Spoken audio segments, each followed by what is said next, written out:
Go? Action. Well, I just wanted to say before we started. Oh, yeah. No, the camera can be rolling. It's for the fans. Yeah. But just to let everyone know how this is very casual, and Albert reminded me like maybe 40 minutes ago that we were doing this. So that's how casual we get on this channel. So that's it. That's my introduction to the casualness and the realness of the genuineness of this recording session. Yeah. Yeah. Succinct, Anyway, so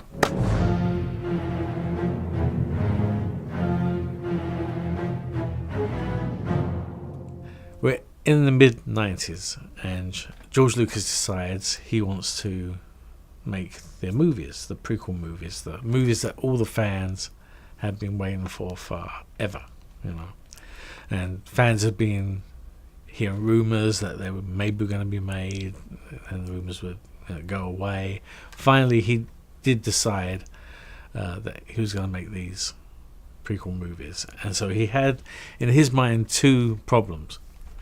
Obviously, if they were going to be made now, or in the mid-90s, then it had elapsed so much time since the original movies, the original trilogy. The shots could be more elaborate now because the technology had advanced that much that kind of anything was possible.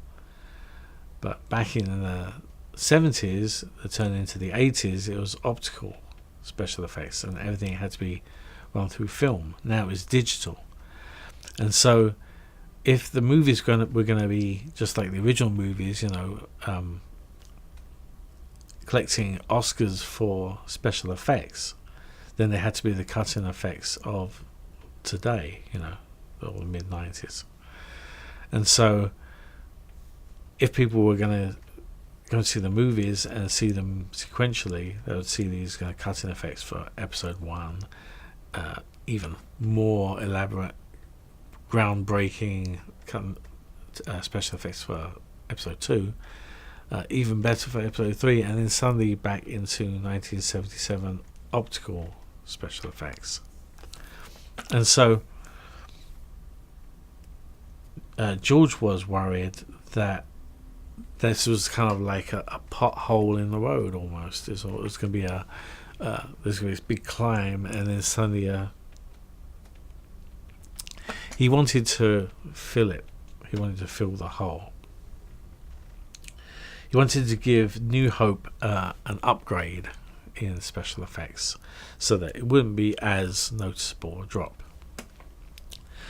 So there are a lot of people that don't like the special editions, but when I heard George talking about these things that he wanted to correct, then I was totally on board. I thought if anybody has the right to make a change to this piece of work, it's George Lucas. It's this guy who's talking. And when he was talking about some of the things he wanted to change or correct, I couldn't help but agree completely with his decisions, because two of the things he mentioned, the first thing that I remember him saying was we have to get rid of those pink flames for the Y-wing fighters when they crash into the Death Star in the trench run. Is because all the blue screen had sucked out all the warmth and the yellows in the flames, and so we were left with this pink flames. And really, at the time, I didn't notice in the cinema. It's one of those things that, like in New Hope, you don't see the stormtrooper hit his helmet on the top of the door until someone points it out, and then once you've seen it, that you can't unsee it. You see it every time. So if you watch the original trilogy, and I love the original trilogy. I love it. It's I understand why the purists love and want to preserve the original trilogy and have copies of it, But I could just see those pink flames after that. Once you know, you can't unsee. And the other thing that he mentioned was, when the overlooking, Mos Eisley, the whole Mos Eisley spaceport, you'll find them all, wretched hive of scum and villainy. And then looking, and I was like, I don't see anything. And it's a big screen as well. It's like the big screen. And I'm looking at this valley, I'm looking at these scratches. Is that it? And so I wanted to see it. There was something there. There was something vague in the distance. But as a kid, I was, that kind of thing. So when he said, I want to see the spaceport, not change it completely, but enhance it, have tiny ships taking off and landing, and now it's being enhanced. And those two examples, when he mentioned them, then I was completely on board from that point. I thought, this guy has the right to make these changes, and I'm gonna help him if I can, So I understand what the people that don't like the special editions. I understand, I love the originals as well. I'd love to have both, but that was one of his concerns, and that led to things, down the road when I finally got up to the point where I got recruited onto that special edition, because there was only ever meant to be a New Hope special edition. There was never meant to be an Empire special edition. There was never meant to be a Jedi special edition. There was just New Hope, because he just wanted that bump. And if I had known there was going to be an Empire and a Jedi special edition, I probably wouldn't have left ILM, and I probably might not be sitting here, and that would have been a whole nother destiny. But that was one of his concerns. The other concern George had was the amount of time that had elapsed since the original trilogies. So, not original trilogies, there's only one. The original trilogy. So, all the fans, he was expecting all the fans to return to the big screen, and he was hoping that all the fans would be taking their kids with them, and so he'd have a whole new generation of Star Wars fans to kind of bring in, So he needed to get the movies kind of back on the screens and kind of out in the public. He had to rejuvenate or resurrect this franchise, because it was very dormant for a long time, especially in the mid-90s. It was you didn't see anything with Star Wars on it. It was like the opposite of now. And so what George wanted to do, he wanted to get the license holders in to Skywalker Ranch and have this big summit. That's why I'm doing this backstory, because this is the whole reason the summit happened. The Star Wars Summit in 1994 at Skywalker Ranch happened because George wanted to get all the license holders into Skywalker Ranch, take them to Skywalker Sound, lots of blah blah blah, lots of schmoozing and whatnot, a big kind of big explanation of the future of Star Wars, the return of the franchise, with new movies. And then the idea was to have them all go into the theatre, and the way to get a Star Wars fan excited is to show imagery on the big screen with that loud sound, you know. Because even recently, you know, when I went to the Hollywood Bowl to see New Hope with the LA Philharmonic, just seeing on that big screen, I was like 11 years old again. So he wanted to take them all into the theatre and show them, blast them with Star Wars imagery to get them all like hyped. They'd be there kind of, catching their breath. You know, because it's loud. And then suddenly the doors opened and in come the stormtroopers down the side of the theatre. Like, around the front. They're under house arrest. You know, they've just seen the movies. They're all hyped, like kids on sugar. And then suddenly this happens, and suddenly he comes down, sweeps down the front, is there, says something cool like, "We would be honoured if you would join us," or something like cool like that. They're like, yes, hyped up. They go out and they have cocktails, you know, end the night schmoozed. So this was the plan for the summit. So they needed volunteers for stormtroopers. So that's why the email got sent out in the first place. Who wants to be a stormtrooper was basically the email. Well, you know, you can imagine everybody and their pet cat jumped. Off it goes. Everybody replied. There must have been like, I don't know, over 100 people reply. And I put my reply in. Lickety split. But I was thinking that because I was 5'10", you know, at 5'10", I don't think it's tall enough to be in the police force in England. And so I was worried I would be too short to be a stormtrooper, just like Luke, you know. I was kind of like Luke height, not stormtrooper height, whatever that is, but it's taller than Luke. So I thought, I'm not going to get in because I'm not tall enough. But I knew Don Bees. He was the one that put the call out. Him and Nelson Hall put the call out for volunteers. Suddenly, I get a phone call from Don Bees, and he says, you can do this. You can.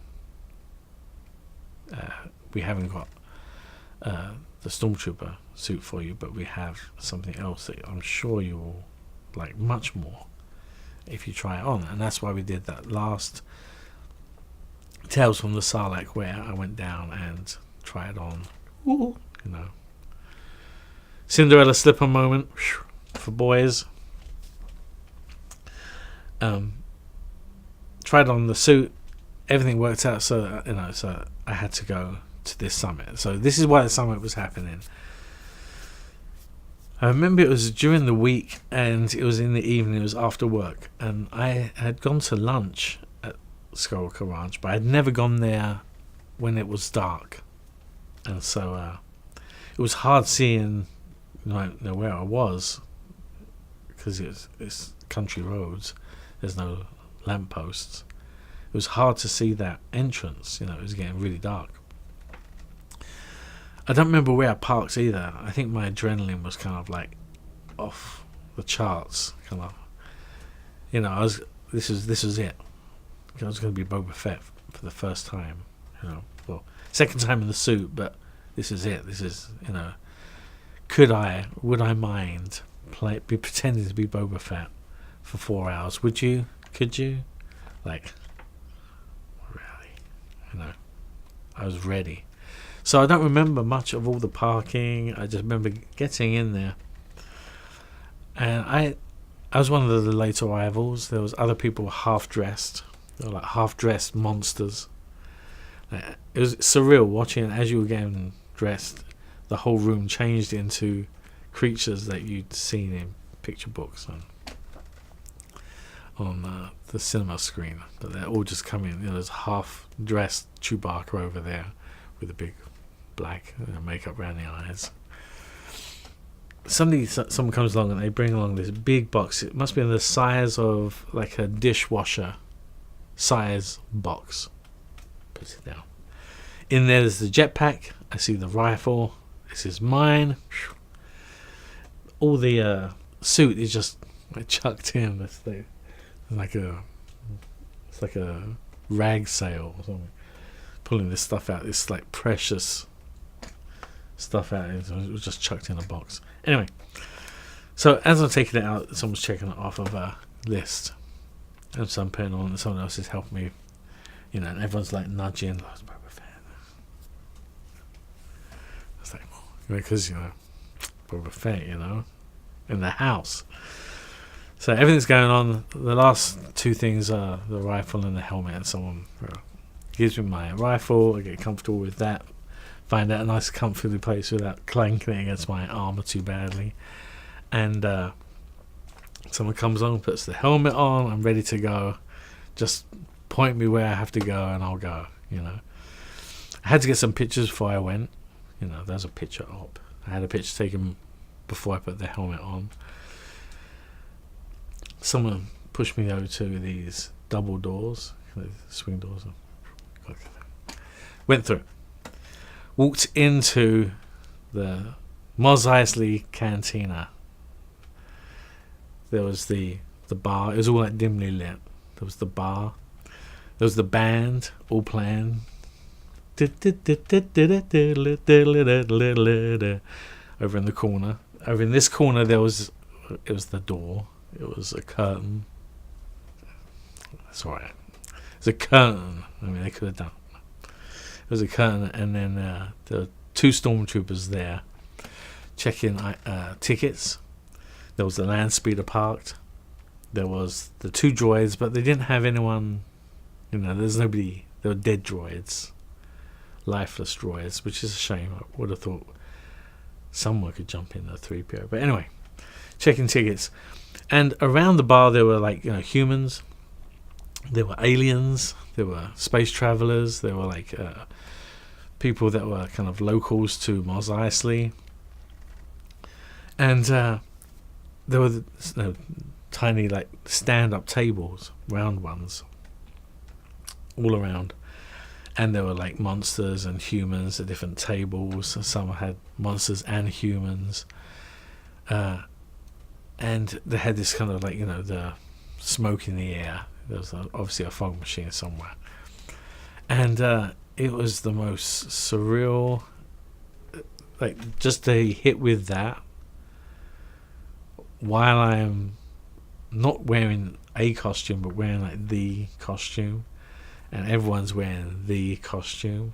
It's not like you know, someone's dressing up in their version of. It's the costume. They're all the original aliens everywhere. And so here I am in the Boba Fett suit, and this is when I'm getting used to the T-visor, because it takes a little bit of getting used to the T-visor, kind of seeing through it and knowing what your limitations are. But the cool thing is that everything looks even more real because your view is so limited to just this T. Everywhere you look, it's filled with the bar, but you can't see the stuff that would give away that it's a sound studio. Like all the stuff that gives it away are the, you know, with the curtain tops, the curtains where the stormtroopers were. I didn't see any of that because all I could see was this limited view. And my limited view was, I was told to patrol the bar and, you know, make sure no nonsense. You know, keep an eye on people. You know, your security. I can do that for 4 hours. So I'm weaving through the tables, and I look at some aliens. I give them a look, and now like this.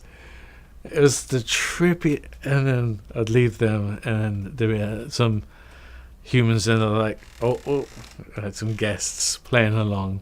All the guests on the first summit were obviously the Star Wars fans, you know, the ones that made the toys and became fans, the ones that took the pictures and became fans.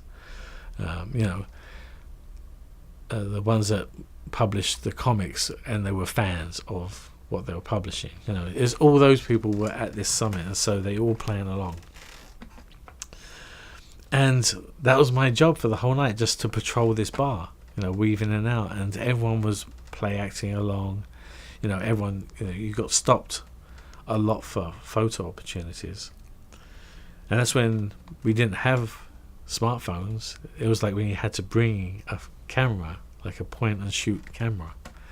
And so there weren't as many, but there were photo opportunities. And this is before cosplay and before conventions where you get pretty film quality cosplay Star Wars costumes out there. They're everywhere. But back then, the only way you could get a picture with Boba Fett was if you were at the ranch, where they have the costume. So it was like that's why it became very popular. You got stopped a lot as Boba Fett, because you're the best. So I'm weaving in and out, and I can't. It was. I can't remember everything that happened. The main thing that does stand out was at one point a guy came up and he said, that guy over there, he's the president of Kenner Toys. We'd like you to go over there and arrest him, kind of, arm lock ish, and escort him out the bar. So we weren't allowed to talk. That was the one thing they said. They have to act like Mickey Mouse. I had never been to Disneyland, but I knew what they meant. Disney, Mickey Mouse, you can go, hey, I love Mickey Mouse, and all we can do is write his name, and they're not allowed to speak. So we were told we're not allowed to speak, we can just gesture. So it's all like helmet nods and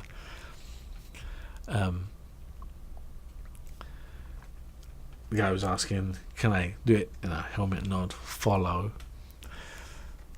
Got tapped him on the shoulder. This guy turns around and I took his arm behind his back and he's like, oh, I guess I'm under arrest, and completely played along. I was taking him off as his co-workers were like taking pictures and laughing and stuff like that. And I got so far before I released him and kind of said, he waved him to come back. And he said, it was like, no, you have to come back with us, You have to come over. We need you for something. You have to do what the guest wants, So I go over there, and he says, when we did the original Boba Fett figure, because up to that point there had only been one.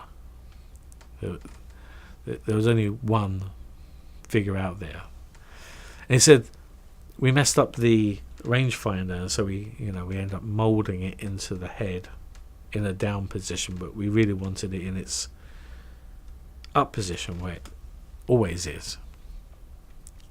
Can you stand there for a second, because we want to do a quick couple of drawings? Of course.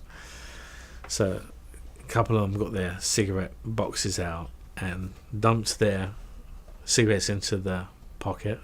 This is when people could still smoke. Ripped open their boxes, grabbed their Bic pens, and used the inside of the cigarette box as a piece of paper. And were looking and drawing the details. I had to stand there and try and look cool in a Boba Fett suit. It's pretty hard to do, but I managed it. And this was my night. It was like, we'd volunteered. Not that I needed anyone to pay me to do this. I would have paid someone to do it,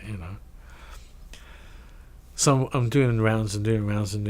One person comes out these double doors. I'm passing the doors I came in. This woman comes out, grabs me. Do you want a break? No. Come and have some water. You need to hydrate. No, I'm fine. Are you sure? Yeah, I'm fine. Oh, okay. Well, it went off. I must have been out there at least 2 hours because this happened a few times, and in the end they grabbed me and made me go in there and have a rest. So I'm sitting there like a kid, like a naughty school kid, like just waiting to get back into the playground, with my helmet on my lap. And they say, you should drink this water. So I drank the water. I didn't want to drink too much because I didn't want to, have to try and go to the bathroom in this, But I was sweating like hell. 2 hours in this sauna. It was like sweating.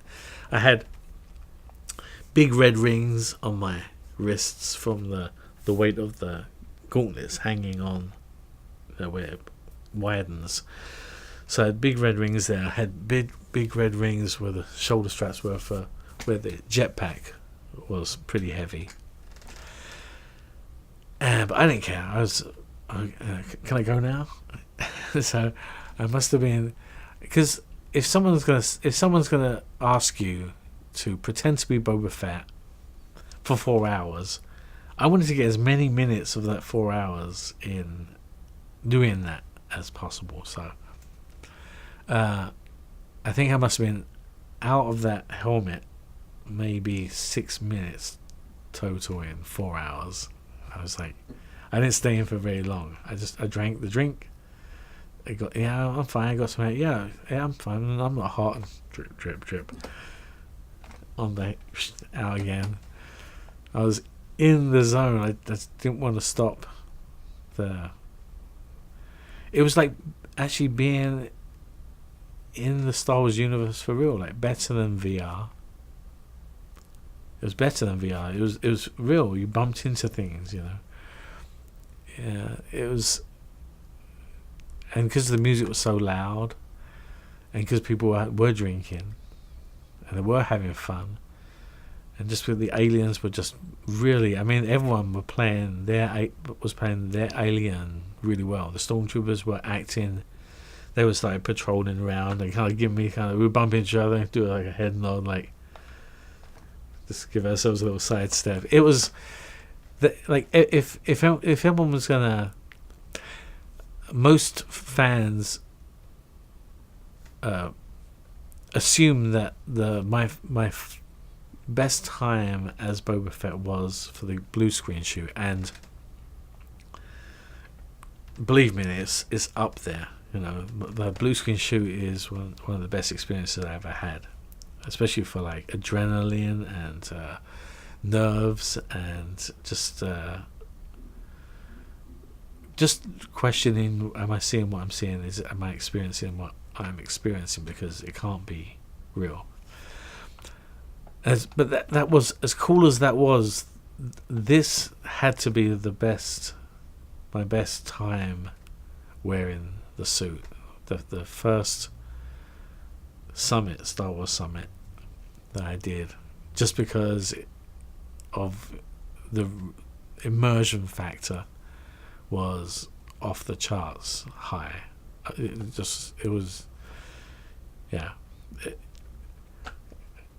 One day I'd like to previs the experience. I'd like to do a walkthrough and kind of simulate what I experienced so I can show people. But it was I remember when it finished, everyone was like high from the experience. Everyone was taking pictures with each other. Everyone's dancing. They put music on when it finished, just for like, and people taking their helmets off. Not me. Had it on all the time. Taking pictures with people. Like I had a picture taken with Ula, the green dancing girl. Pictures with stormtroopers. I met a couple of guys who I wish I had questioned what they remembered from the night before we recorded this, but we can maybe add that later on. But Jerry Bertoli and Stu Maschwitz were both there, and I want to get what they remember, so I can, maybe there's something that I'd forgotten. But that was the best time as Boba Fett, was those 4 hours, or 4+ hours, because we didn't take the costumes off until they made us take the costumes off. Until they wanted to go home and stand there by the box. We were dancing and taking pictures, and yeah, it was so much fun, so much fun. And also it was kind of it was in a way really good practice for what became the blue screen shoot, because this summit, I'm not even going to make a recording for the second summit, because it was so successful. I guess all the fanboys turned up to this one, all the guys that were fans, as well as involved with, the toy production or whatever. I guess they went back and said what a great time they'd had, and a lot of maybe executives that were higher up had written to George, I wish I'd been there, kind of thing. So they had another summit for those people, but they were just there to talk, so they could go home and say that's what they experienced. They weren't really fans, There's a much different feel to the night than the first one. The first one was like a magical, amazing, surreal Star Wars experience. The second one was just, we were making it fun, the people behind the stage, but it was better when the clients joined in and knew the characters and knew how to react to the characters and played along, and it was a much better night than the second summit. So I was going to skip the second summit, but the reason I mentioned the second summit is because after doing the first and the second summit, I suddenly became like the guy who fit the Boba Fett suit. So it was very important that I was referred to as the guy that fit the Boba Fett suit for, when they needed someone who fit the Boba Fett suit, which is the next tale.